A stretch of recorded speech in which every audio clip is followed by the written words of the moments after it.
All right, Shabbos, say good morning. Let us begin. I'll just begin a few seconds early so I could start with the dedication so we can begin with the Daf Yomi Hashem on time. I want to begin by thanking all of our Daf Yomi sponsors, to thank our Talmud Torah sponsors for the month of Teves, Dovi and Nina Elman, for dedicating all of the Shiurim and Joshos this month in the honor of the Bas Mitzvah of the Dora Ayelet. May she continue to grow into an incredible and true Bas Yisrael. Okay, I want to thank our weekly sponsors, the Pacino Mishpacha Le'ilui Nishmas Moshe Ben Sion's mother on the occasion of our first yahrzeit, Leah Rachel Bas Shmuel, the Pollock family on the occasion of the yahrzeit of Paul's aunt Esther Bas Zechariah, may the Neshama have an aliyah in the family in Nechama, the Steinmetz family for dedicating the Shiurim this week in honor of the birthdays of their Bechar, Adam Steinmetz, and his Bechar, Judah Steinmetz, and an appreciation to all of the Shiurim. May Mir Hashem, the entire Steinmetz Mishpacha, experience incredible and beautiful growth in the years to come. And our Daf Yomi share this morning is sponsored by Bennett Goldberg. Le'iloi Nishmas, the neshama of his precious father, Avraham Leib, Ben Asher Pinchas, Mr. Leonard Goldberg. We hope that in the merit of our Talmud Torah, his neshama will have an aliyah and his family a nechama. We also dedicate our learning in the Zechus of Refuah Shalema for Ruchama Aviva Bas Sheina Chana, as well as the Zechus of Refuah Shalema for Rachel Yehudis Bas Tova Gittel. So with that, let us begin. We have a lot to do today, some incredible Gemara, as well as some incredibly fascinating Halacha Lemaisa. So we are picking up today's daf is Chav Zayin. But you wouldn't know that from where we are picking up in today's daf. We are picking up on Chavav Amud Beis, the middle of the daf. Tanu Rabbanan, say Mamish, the middle of 26b. It's a lot to do today, but it's going to go quickly. Says the Gemara, Tanu Rabbanan, Tashma, Mochre Iksos. Actually, Yerachmiel Bach asked me this question 2 days ago. I promised him we were going to get to it in yesterday's daf, but I lost a little bit of time because of my technical issues. So, in Meretz Hashem, we have it today. So, Tashma, but remember again, still in the sugya, the machlokes Abayi and Rava, about getting hana'ah, what we call in a non-normative fashion. What is the status of getting hana'ah trying to find the right angle, getting hana in a non-normative fashion, or a quote unquote in a case of against one's will, or when one doesn't have a choice. So the Gemara says as follows: Tashma, mochri ksus, supposed to say people who sell clothing salespeople. Mochrin ksus, mochrin kidakron, bevachle is kavim v'cham neacham ugsham neachsham. Supposed to say this is about people who sell clothing, and happen to say they're selling clothing which is muktzah. So what's the halacha of somebody selling clothing which is muktzah? So the halacha is they could sell in a normal way. I'm supposed to say the way they used to sell clothing is the salesperson would don the clothing. But the problem is, let's say the article of clothing that you're selling is halacha lamaisa muktzah. Rashi says over here, mochrin kidarkan mu'utafin b'ksus kilayim. So we'll say, I'm selling shatnez. Now, the truth is, at the end of the day, I can't wear shatnez, but there's a lot of doctor that isn't. So we'll see. So I'm selling my clothing that's shatnez, my wares that are shatnez. How would you normally sell your article of clothing? You would go ahead, you would put it on, and you would model it, and people would look at it. They would say, oh, nice jacket, I want that. So what's the halacha? You're permitted to do that. But you're allowed to do this as long as you intend not to have hana'ah. That if it's warm outside, you shouldn't have in mind that it's protecting you against the sun, and if it's raining outside, that is protecting you against the rain. Vatznuin, the modest ones, mafshilin lacharei b'makel. So we'll say the modest, what the Gemara calls the modest people, would not wear the article of clothing, even though, again, technically speaking, they could wear the shatnez clothing. In order to go ahead and sell it, the modest individuals would not do so. Instead, they would go ahead, put the article of clothing on a stick, hold the stick behind them, and halacha l'maisa, that's how they would sell the clothing.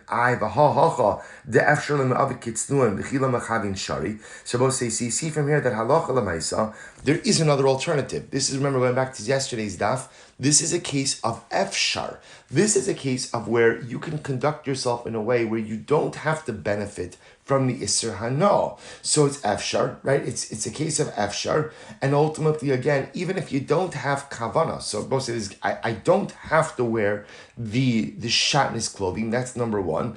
And ultimately, again, we see as long as I don't have kavana to get benefit from the shatnez, it's permitted to yufta leman demastin l'shnakama derava to yufta. This refutes the first version of the opinion of Rava, and indeed this is a refutation. So Rabbi say, how do we paskin halacha l'maisa? Because in reality, this is a really fascinating case. Rabbi say, you can still hear me okay on Zoom? Okay, excellent. So we'll say so. This is really an incredibly fascinating case. So we'll say what do you do in a case of benefit, quote unquote, against your will? What is the halacha efshar versus lo efshar? So the Rambam in Hilchos Ma'achalos Asuros Parak Yudalad Halacha Yud Beis writes as follows. Listen to these words. He says, Moshe, thank you for adjusting. It's nice to see the Chevra and the Shul as well. So the Rambam writes as follows. He says, Haniya habalo li adam bal karcho. If a person gets benefit, hana, from something that is aser, and he gets that hana, quote unquote, against his will, ultimately, again, be'isr mikala ha'isurin. So we'll say, so remember, we're talking about now a person, quote unquote, gets benefit against his will. Now, remember, I will say, is we're defining against his will. It's not that like someone is shoving a piece of chazar down my throat. The idea is that hana of something that is asr is coming my way, but ultimately, again, it's unavoidable. We'll call it like that. It's unavoidable. So the Gemara says, what's the halacha? In this kavin asr, v'imlonis kavin mutter. If you have kavana to get benefit from it, it is asr. If you don't have kavana to get benefit from it, it is mutter. So Rabbi said to illustrate this with the case that the Rosh and the Ran use, for example, again, I'm walking by, I have to get home. There's only one path to get home. My path to get home runs past a house of avodah zarah. So what happens now? So now they happen to be burning incense in the house of avodah zarah. This is the only path home. So it's lo afshar. I have no other way of getting home. The incense is there. It smells beautiful. But I don't have kavana. My kavana is not to benefit from the incense. The kavana, the benefit is happening, but it's not my kavana. So therefore, again, the Rambam paskins that halacha l'maisa, that would be mutter. So in a case of lo afshar, where it's unavoidable, as long as I don't have kavana, even if I end up benefiting from something that is aser, it is mutter. Good. We'll say that closes that sugya. We'll say now we begin another fascinating sugya. Taner Rabbanon. Taner she'esika b'klipi arlo. Listen to this. O b'kashin shel klei hakerem. If you fire up an oven with shells of orla, or with kashin, or again with the husks of klei hakerem. So we'll say both of these items ultimately again are aser ba'na. Arla, fruit of the first 3 years. Klei hakerem, forbidden mixtures which grow in a vineyard. What's the halacha? Chadash yutatz. So we'll say if you fired up a brand new oven with these items, the oven must be destroyed. Yutatz literally means it must be smashed. The idea being that the final step in constructing an oven is firing it up. That ultimately, again, is the final step in the construction of the actual oven itself. So therefore, if the oven was actually completed with Isuri Hana, then the oven itself becomes Asr Bana. However, Yashan, if the oven was already completed beforehand, but you just happen to fire it up now with these items that are Asr Bana, Yutsan, all you need to do is let it cool down, and after it cools down, it once again becomes permitted Bahana. In other words, when I say permitted Bahana, you could use the oven again. What happens if you baked bread inside of the oven? Rabbi Omer Hapas Asur. Rabbi says that the bread ultimately again is Asur. Now we'll say, we're assuming right now when we talk about baking bread, that you're baking bread in the same fire. In other words, that I fired up an oven with arla or with klai hakerem. And now the first part of the brisa spoke about the status of the oven. Second part of the brisa spoke about the status, now speaking about the status of bread that's baked in it. So Rebbe says the bread is aser. Chachamim say the bread is mutter. So the Gemara says, we'll see the svara on this. I mean, Rashi says, according to Rebbe, the reason why the bread is aser, the phrase is Diyesh shevach eitzim bepas. Because literally, again, the presence of the wood is felt, or the presence of the heat source is felt in the bread. So this bread is considered as if it has klai hakerem, or as if it has arla inside of it. The chum say no, it's mutter. We'll see why. Bishla gabe gechalim. But if you bake the bread on top of coals, divrei hakol mutter. Everyone agrees that the bread is mutter. So therefore, I will say 3 halachas. Halacha number 1 is if you fired up an oven for the first time. If you fired up an oven for the first time with klai hakerem or with arla, so halacha l'maisa again, the oven will be aser. If the oven was already solidified beforehand, you just have to let it cool down before using it again.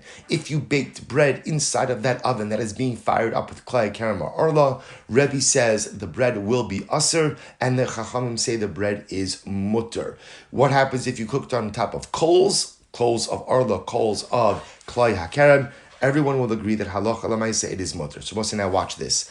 I've hatanya, but we learned ben chadash ben yashan yutzan. There's another brisa that says whether the oven was new or whether the oven was old, you don't have to smash anything, even if you fired it up with klai hakerem or with arla. Rather yutzan, all you have to do is let it cool down. To which the Gemara says, so also that contradicts what we just said before. Beforehand, we said that halacha l'maisa again, you need to go ahead. If it's new, you need to smash it. But if it's old, you just need to let it cool down. Lo kasha harabi harabanan. To which the Gemara says, not a contradiction. One is Rabbi, one is the Rabbanan. Rabbi is the one who requires you ultimately to smash it, right? And the Rabbanan are the ones who require you just to go ahead and let it cool down. To which the Gemara says, Rashi says, Ha Rebbe diktani chadash yutatz Rebbehi. So we assume the same Rebbe who said that halacha l'maisa, the loaf of bread is going to be aser, is going to be the same Rebbe who's going to say that with a new oven, when the oven was solidified through klai hakerem or through arla, that you have to smash it. The Gemara says, 1 second. Amar desham say the Rebbe mishum diyeshevach eitzi bepas zev zegore misham. Say so. This is actually very interesting. All I know, Rebbe says that the bread is aser. Why? Because Rebbe say, remember, if you bake bread in an oven that is being fueled with klai hakerem or with arla, Rebbe's position is, and remember this phrase, yesh shevach eitzim bepas, which means that the identity of the heat source is embedded in the item that is being baked. So therefore, again, there's arla, there's klai hakerem in that bread. But we'll say that's different than this case. In this case over here, when the Gemara says that halacha l'maisa you have to smash an oven, so we'll say what that makes it sound like is as follows. According to the first part of the brayso, we're saying if you have a new oven that you fired up right for the first time with klai hakerem or with arla, so the first price is said that halacha l'maisa you have to smash it. Then I will say what that makes it sound like is even if you were, let's say now you let that oven cool down, and now you heated it up again with a permitted heat source, and you baked bread in that again. The first price seems to indicate that halacha l'maisa, the oven, that bread baked the second time would also be aser. But who says that's the opinion of Rebbe? See, Rebbe say that would be a case of zev zegorim. Let me explain this for just a moment. If you have an oven that was heated up the first time with arla or with klai hakerem, that means the identity of that oven has been concretized and solidified with a davar ha'aser, which I understand. Except for that oven has an embedded identity of isser in it. Okay, now the oven cools down. Now I use the oven a second time. This time I go ahead and I heat it up with a permitted heat source. So now the shaila is, what's the status of the loaf of bread that's being baked in there? So the Gemara says, Rebbe says that would be aser. The Gemara says, 1 second. Who says Rebbe says that would be aser? Because we'll say that case I just described is what's called in halacha zeh v'zeh goring. Two things causing an outcome. But one thing is mutter, one thing is aser. We'll say, so listen to this. So you have an oven that was solidified with called arla or klai hakerem. So there's an oven, quote unquote, that has an identity of isser. But now, remember, in this second round, the wood is permitted. So an aser oven, permitted wood, produce a loaf of bread. That's called zev zegorim. So the Gemara says, all I know is that Rebbe holds when you bake a loaf of bread in an oven and the heat source is arla or klai hakerem, Rebbe says that's aser. You can't extrapolate from that necessarily that Rebbe would say in a case of zev zegorein that it would also be aser. To which the Gemara says, even the Sham say the Rebbe Mishum Yeshev Achitzim Bas. Rebbe only says that if you bake a loaf of bread inside of an oven that is being fired up with arlo, with klai hakerem, that is aser. Zev zegorim mishamas. Like who says that Rebbe would say that it's aser in a case of zev zegorim? Elolokashi haRebbe Elazar harabanon. Both say the two brises reflect the opinion of Rabbi Elazar and the Rabbanon. Okay. Hey Rabbi Eliezer, which Rabbi Eliezer are you talking about? Ilima Rabbi Eliezer, this Sa'ar, if you want to say it's Rabbi Eliezer of Sa'ar, of yeast, what's that case? This nan Sa'ar shel chulin mishal truma shenaf luzoki. So what's the interesting case? Let's say you have yeast of chulin and of truma that fell into a dough. We'll see now, obviously, it's not a case, I'm not a Kohen. So therefore, again, there's I have both yeast of truma and chulin that fell into my dough. And neither of them have the ability to cause the dough to become chametz on their own. What's the halacha? Vinit starfu. And now what happens? Halacha l'maisa, they go ahead and combine, right? The Gemara says, and together they cause the dough to become chametz. So we'll say, so what is this? This is a great case. This is a case of zev zegoring. You have the yeast of chulin, the yeast of truma, jointly causing the dough to become chametz. So what is the status of the dough? So the Gemara says, Rabbi Eliezer Omer acharon aniba. Rabbi Eliezer says, we go by whichever was the second yeast to fall in. Whichever was the second one to fall in, halacha l'maisa, that is the one that determines the identity of the dough. The Chum say, no, bein shnafa isla chatchila, bein shnafa isla lebasof, the olam eino oser tap of chavzayin, ad sheyehei bo kedei lahachmetz. And the Chum say, we don't care which one came in first, which one came in second. At the end of the day, here's what we look at. Does the davar ha'aser, does the prohibited item, have enough power on its own to cause the dough to become chametz? And if the answer to that is no, then the dough is going to be permitted. If the answer to that is no, then the dough is going to be permitted. And therefore, again, Abaye says, Lo shono ela shekidim v'silek esa iser. And Abaye says that ultimately, again, so Abaye will say that according to the opinion who says, Rabbi Eliezer, who says the acharon aniba, that we look at the last item that fell in, that's only if the iser was removed. But if halacha l'maisa you did not remove in this case the iser, which is the yeast of truma, then ultimately again aser. It's aser. Both say why? Because then according to Rabbi Eliezer, you would have both yeast of truma, yeast of chulin, and what is that? Alma zev zegorim aser. So from here you see both say that what zev zegorim is aser. That when you have two things, one heter, one iser, both causing a result, ultimately, again, the result is going to be aser. And therefore, we'll say, let's take this back. Therefore, in the case where you have an oven that was originally fired up with wood of arlo klaya kerem, now the oven cools down. Now you bake a loaf of bread in there with permitted wood. So we'll say that's a case of zeh v'zeh gorim, the oven, which has an identity of isser because it was solidified with a davra aser, wood that is now permitted, jointly coming together to go ahead and bake off a loaf of bread. It would appear that according to Rabbi Eliezer, he would say that that's aser because zev v'zeh gorim is aser. Where does Rabbi Eliezer say zev v'zeh gorim is aser? That's what we just saw. According to Rabbi Eliezer, if you have the truma yeast and the chulin yeast, it may both fall into the dough, and they're both there.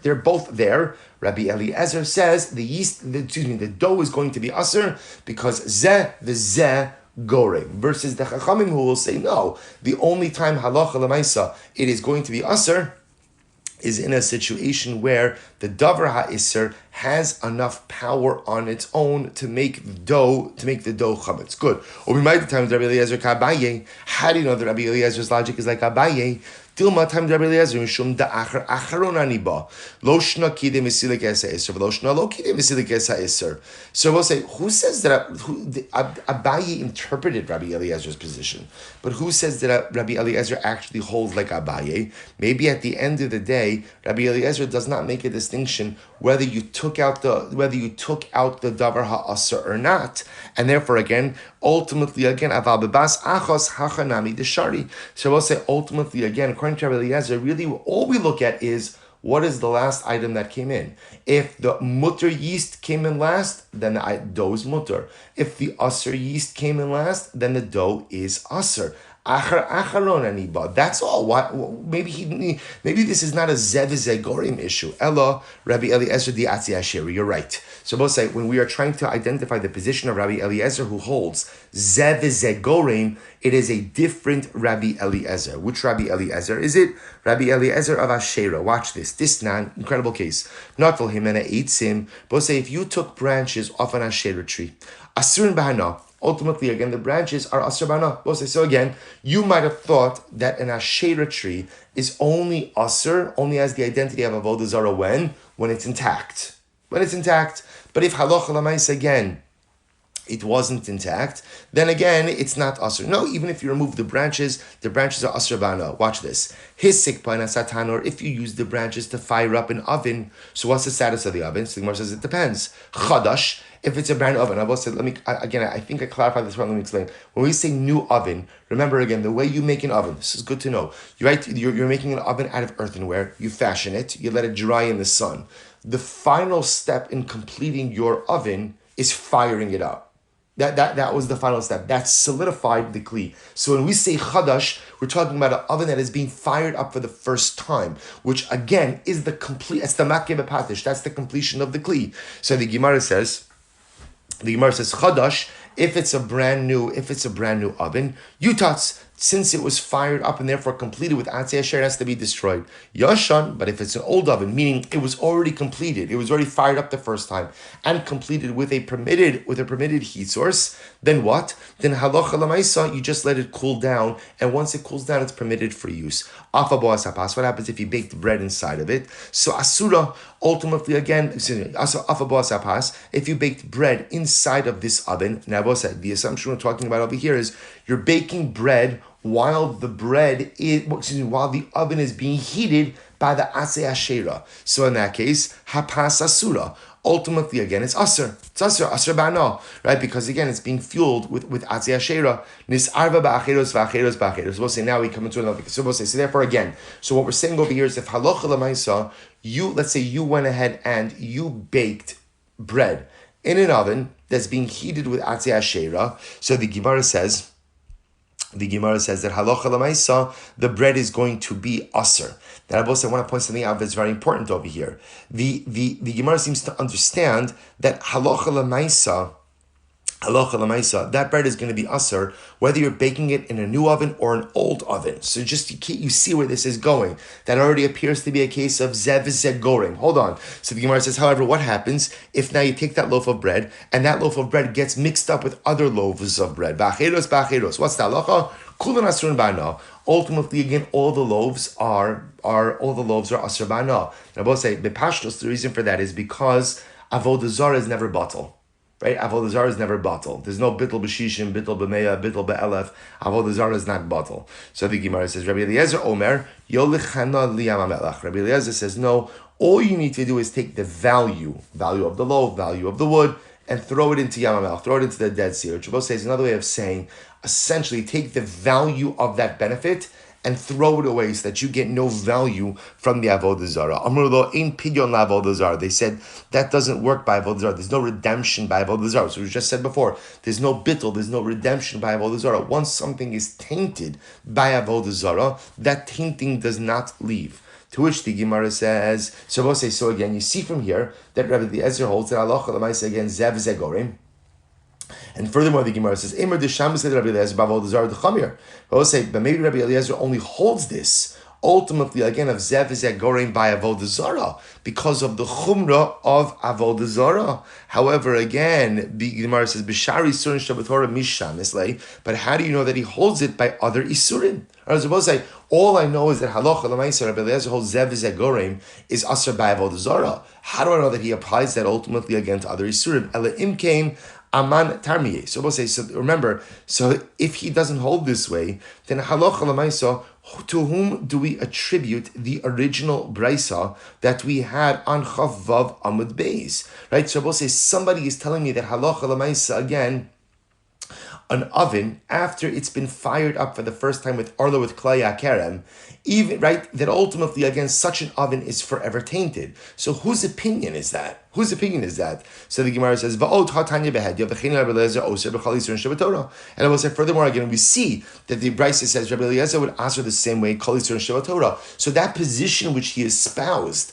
by avodah zarah, by bread made with atzi asherah, that it is going to be aser, even if it's made in a totally mutter oven, because it's zev zegorim. Two things are causing its creation. Rabbi Eliezer holds zev zegorim is aser by other isurim Shabbat Torah as well. So Amar Abaye says, okay, so now what we kind of have over here is as follows. It appears that Rabbi Eliezer is this mystery shita of the who holds zeh v'zeh gorim is aser, and therefore both say, coming back to the oven case, if you were to have an oven that was initially fired up with klaya kerem or with arla, so that oven retains an isser identity. Even if now you were to bake bread, right? Let's say then it cools down, you were to bake bread in it, and you now use permitted wood. Halacha l'maisa, it would appear that is Rabbi Eliezer, that that bread would still be aser because it's zeh v'zeh gorim, a prohibited oven, permitted wood, creating bread, and halacha l'maisa Rabbi Eliezer holds that zeh v'zeh gorim is aser. Amar Abaye says, Imtim Slomar Zev Zeh Gorim Aser, Rabbi Hainu Rabbi Eliezer. So we'll say if you hold Zev Zeh Gorim Aser, then Rabbi holds the same position as Rabbi Eliezer. Okay. Then Imtim Slomar Zev Zeh Gorim Mutter, V'hacha Mishum Diyesh Shevach Itzim Bepas. So we'll say, and if you say that halacha l'mais in general, Zev Zeh Gorim is going to be mutter. Zev Zeh Gorim is mutter. If you would hold that in general, then what? Then halacha l'maisa, the reason why this case is problematic, then what? The Gemara says, See, both say, the reason why Rebbe holds, let's go back for a moment to the position of Rebbe. Rebbe says that halacha l'maisa, if you fired up an oven with wood of orla klaya kerem, and you bake bread in that oven. So leaving aside the identity of the oven for just a moment, you bake bread in that oven, what's the halacha? Rebbe said the loaf is aser. Why is the loaf aser? Rebbe's position, mishum diyesh shevach eitzim bepas. Because the identity of the bread, the identity of the wood is embedded in the bread. The identity of the wood is embedded in the bread. So the Gemara says, if you hold yesh shevach eitzim bepas, hani karos v'kosos utzluchios asiri. Did I say ultimately again, literally again, these plates, these cups, or these platters, these plates and these cups, should all be aser. Now we'll say, now what is this talking about? Take a look at Rashi. It's Rashi in the third wide line. Rashi towards the bottom. Rashi says, Hani karos shel cheres shetzirfan ba'atse ashera. So we'll say, so therefore again, if you have, let's say, earthenware utensils that you have fired up in an oven, right? That you fired up in an oven, and that oven was fueled with wood of Asherah, ultimately again, they should be aser. Afilu Rebbe the hayeshevach eitzim bahen v'ana asam below gorim shenihu v'ayidei gorim rishon hu mishtamish paim b'hanas gufo. So we'll say, therefore again, if you have earthenware vessels which were solidified through fire, and that fire came from branches of an Asherah, then halacha l'maaseh the utensils should be aser, because we'll say again, same idea as the loaf of bread, according to Rebbe, yesh shevach eitzim instead of bepas. Bekalim, to which the Gemara says, Ki pligi, b'tanar k'dera. So we'll say, where does the machlokes come up? In the case of an oven or of a pot. How so? L'madar zev zegorim aser. According to the opinion who says zev zegorim, ultimately is aser. These will be aser as well. We'll say, look at Rashi for just a moment. B'tanar k'dera, shena gof nena mahen achiyavi gorim sheni v'hu shal heter. See, we'll say, here's the interesting part. In a pot or in an oven, sahalocha l'maisa again, where there is no benefit. So remember, let's say you have an oven or you have a pot which were solidified with wood that is aser.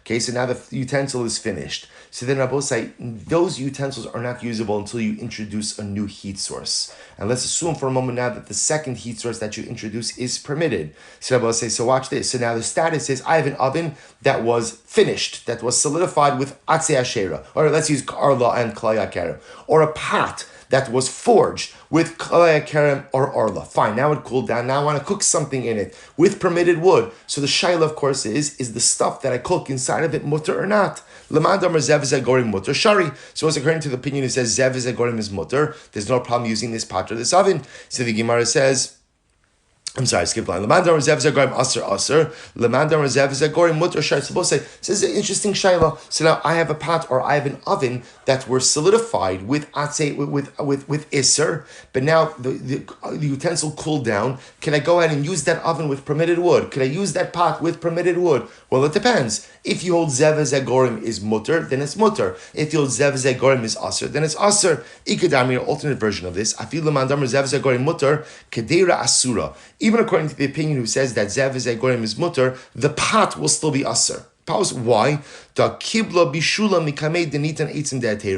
I will say there is benefit from the pot even before the new wood is introduced. What's the benefit of the pot before the new wood is introduced? Because I will say the pot is a receptacle. The pot holds the food. So there's a benefit in its use as a receptacle even before the fire is introduced. So we'll say, how do we paskin here? So this is actually really quite interesting. So the Shulchan Aruch, the Rambam paskins, this is in Hilchos Ma'acholos Asuros, Parak Tes Zayin, Halachos. It's really Chaf Aleph through Chaf Gimel. So basically, I'm not going to go through all of it, but just suffice it to say the Rambam writes as follows: Taner Shesiko Beklipi Arlo Ubeklaya Kerem Ben Chadosh Ben Yatzon Yutzon Ba'achakach Yachim Oso Ba'asei Heter. So I'll say, listen to this. Salach Lamaisa, the Rambam paskins that halacha lamaisa, whether you kindled a new oven or an old oven with prohibited wood, you can't use the oven when the prohibited wood is burning inside of it. But once the oven cools down, whether it's a new oven or an old oven,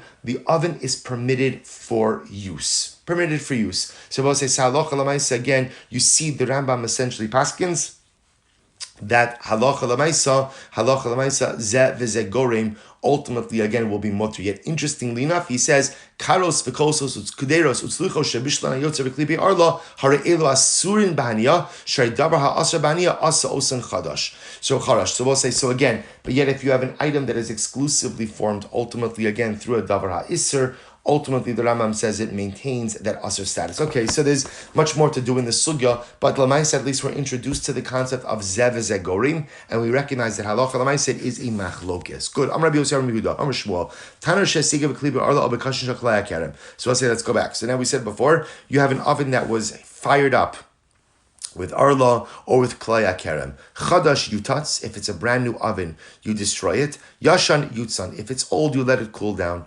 Afa boas apas, what happens if you went ahead and you baked bread inside of it? Rabbi Omer apas muteres. Rabbi says the bread is muter. V'cham papas asura. And ultimately again, and the chachamim say that the bread is aser. Really? V'atanya ipcha. We learn just the opposite. Rabbi saying we learn Rabbi holds that the bread is aser, and the chachamim say that the bread is muter. So the Gemara says, Shmuel ipchatani. Okay, Shmuel just stated, he accidentally stated it in the reverse order. Fine, so a mistake. If you guys see me, the other passage will say, first wide line, Ba'alma kasav Shmuel halacha kari mechavero v'lo mechavirav. So also listen to this. This is incredible. Shmuel said in general, that there's a concept that the halacha follows Rebbe mechavero. When Rebbe's arguing against someone else, generally, again, the halacha follows Rebbe. When it's one against one, the halacha follows Rebbe. However, v'lo mechavirav, when Rebbe is arguing against the group, like the Rabban and the Chachamim, the halacha does not follow Rebbe. Therefore, technically speaking, in this case of the loaf of bread, the halacha should follow the Chachamim, but it doesn't. Ubaha afilu mechavirav. In this case, interestingly enough, the halacha happens to follow Rebbe. V'savar asnei ipcha ki hechi dinekom Rabban l'isura. So I will say, so Shmuel was nervous that what? If he gives over the halacha stated, namely that Rebbe says the loaf is aser, Chacham say the loaf is mutter, people automatically assume the halacha follows like the Chachamim, because the halacha is not like Rebbe mechavei rav. Whenever Rebbe argues against the collective, the halacha follows the collective, except in this case. Therefore, Shmuel switched the names intentionally, so that the halacha lamaisa should be quoted in the name of the Rabbanan, so that people should just not get confused. I will say this is actually a fascinating idea about the ability sometimes to attribute a statement, the halacha, a concept, to someone whom you know people will accept it from, even if that person is not the one who actually said it. Now one has to be very careful with the application of that concept, because there's another Mamar Chazal of Kala Omer Davar B'Shem Omro Mevi Geula Liolam, about the need for proper attribution.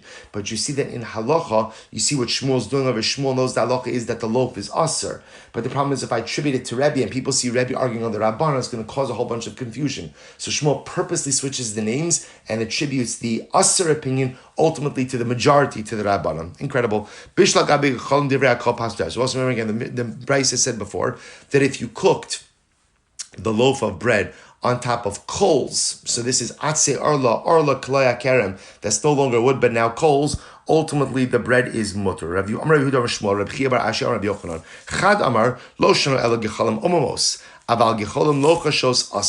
That's only true if the coals we're both say are omamos. Now Rashi says omamos pretty much are like extinguished coals, non-flaming coals. They're hot, but there's no present flame.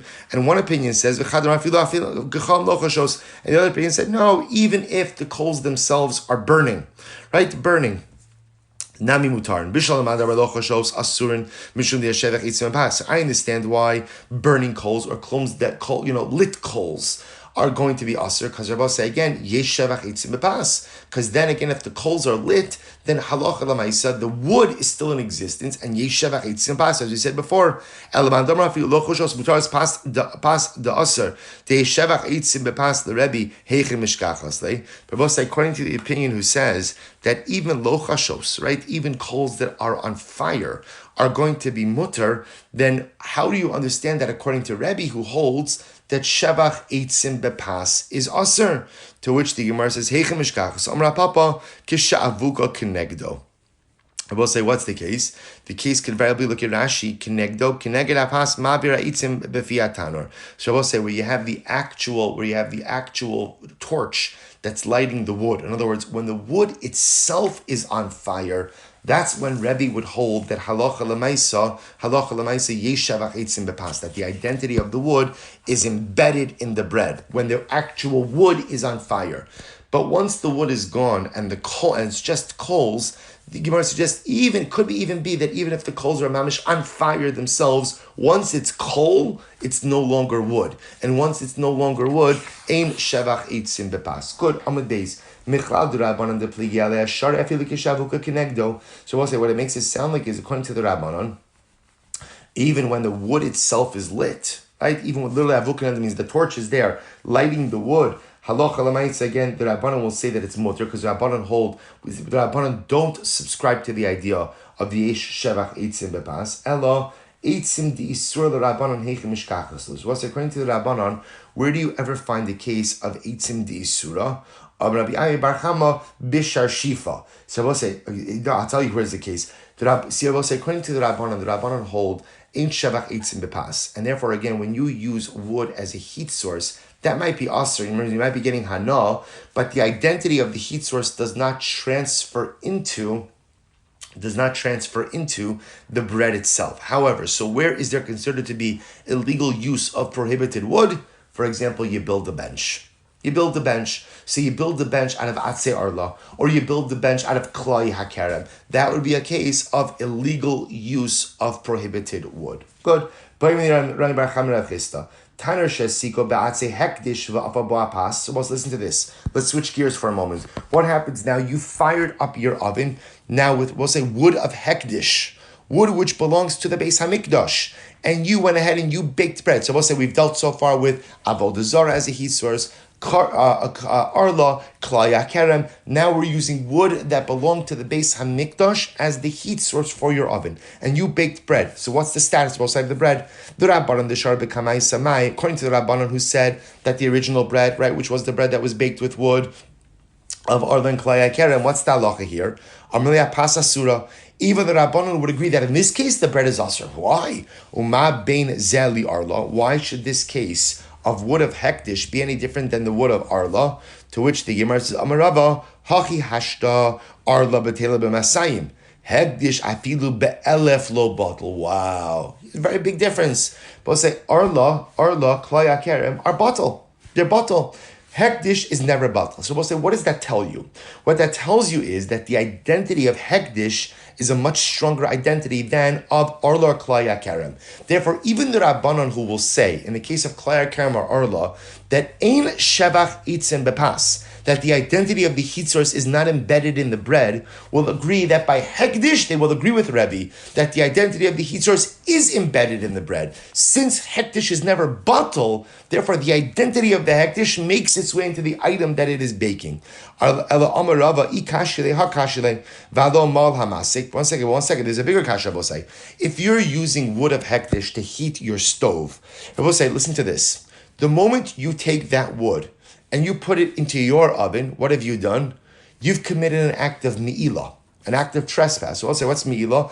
Mi'ilah is illegal, mundane usage of consecrated property. So halacha l'maisa, again, you've committed mi'ilah. Now, why does that matter? We'll listen to this. Now, we'll say this is actually incredible. You know, once you commit an act of mi'ilah, the item is actually no longer hekdish. Now, we'll say, no, that sounds a little bit strange, but it's modeled after the halachos of theft. You know, we'll say one of the interesting concepts by theft is when you steal something on a certain level, that item becomes yours. It becomes the property of the thief himself.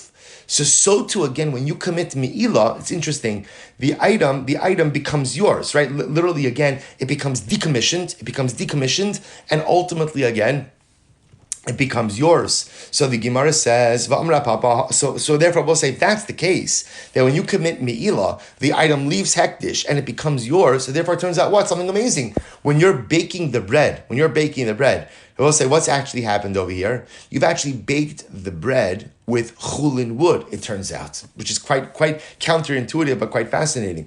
So we'll say, what are we talking about over here? We're actually talking about wood. We're talking about wood that you decided to sell, and you were going to go ahead and use the proceeds to go ahead and purchase shlamim. And I also remember again, shlamim is a type of carbon consumed. Part of it goes to the mizbeach, part of it to kohanim, a large part of it to the owners. Ultimately, again, shlamim, Rashi points out, are kachim kalim, lower level of sanctity, and interestingly enough, are not subject to mi'ilah. Not subject to me'ilah. So we'll say, in the case in question over, when we say atzei hekdish, this is wood that I plan to sell. I'm going to use the proceeds to go ahead and purchase shlamim. That's my intention. And now instead of selling it to purchase shlamim, what do? I go ahead and I use it to fire up my oven. This reflects the view of Rabbi Yehuda, because Rabbi Yehuda holds that if you accidentally use hekdish, it becomes deconsecrated. But if you intentionally misuse hekdish, it does not become deconsecrated. B'meizid my time alone. We'll say, why not? So the Gemara says, Kevan dalav bar me'ilahu lo nafik lechulin. Because we'll say, since it's not subject to me'ilah, because this is kachim kalim, then ultimately, again, it does not go out, does not become chulin. Shlamim not mi kevan dalav bar me'ilah ninu lo nafik lechulin. So there I will say, so too over here in this case, halacha l'maisa, so you have wood that you are going to sell. Use the proceeds to purchase shlamim. Instead, you go out and you throw it into your oven. The bread is going to be aser. Why is the bread going to be aser? Because halacha l'maisa, that bread now shava. Because even the Rabbanon will agree that in the case of hekdish, yesh shevach itzim bepas, and therefore halacha l'maisa, the loaf will be aser. What about the fact that when you use something illegally, me'ilah, ultimately that deconsecrates it? That doesn't work. That only works for something that is subject to me'ilah. But because this wood was going to be used to purchase shlamim is not subject to me'ilah, and therefore halacha l'maisa, but because you did it intentionally, it's not deconsecrated.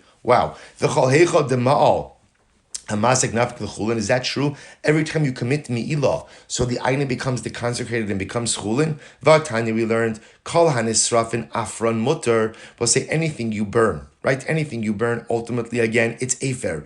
Its ash is mutter, chutz mi atzei asherah, with the exception of the asherah tree. The identity of Avodah Zarah remains even on the ashes. Ve'efer hekdish. And ultimately, again, the dust or the ashes of hekdish. So the Gemara says, the Gemara, ve'efer hekdish, the olam aser.